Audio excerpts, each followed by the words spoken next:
General Hospital just set the stage to let Heather off the hook for all those murders. Hello everyone. Welcome back to my another video. I hope everyone is having a wonderful day.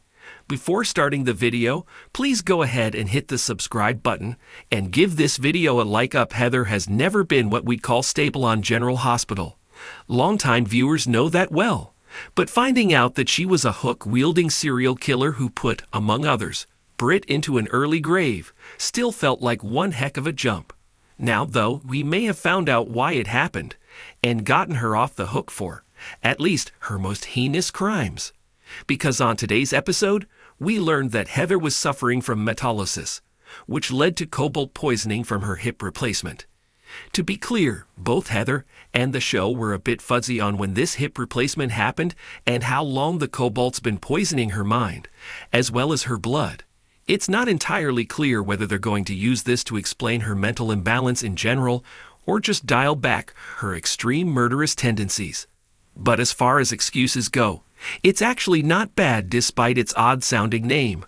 Metallosis is, indeed, a real condition, often caused by metal joint replacements rubbing against each other and releasing metals into the bloodstream.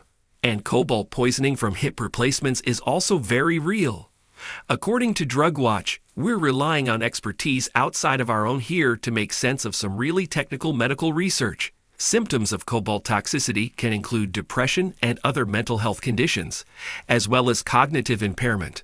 A few years back, Grey's Anatomy even explored this when Dr. Richard Weber was diagnosed with cobalt poisoning from his hip replacement, causing dementia and Parkinson's-like symptoms and making him act very out of character. With that said, there's no word on whether it can make you a serial killer, but we'll allow it if that's the explanation. Heather's never been well balanced, so it wouldn't be a stretch to say that piling onto her mental problems could have pushed her to some dark extremes. On top of that, we got a surprisingly touching talk between Heather and Laura.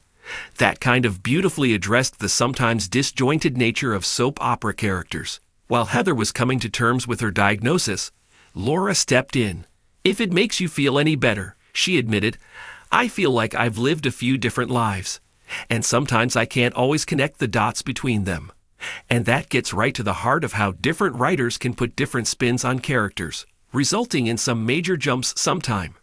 And with the new General Hospital writers' material beginning to air, it sounds like that might be what's happening right now.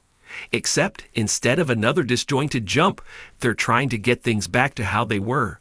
Heather signed off on surgery to have the replacement removed, and while there are risks, once it's out and the cobalt poisoning stops, people can return to their healthy, normal selves.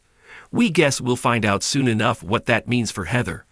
But if nothing else, it may just stop her freefall once and for all. Thanks for watching this video.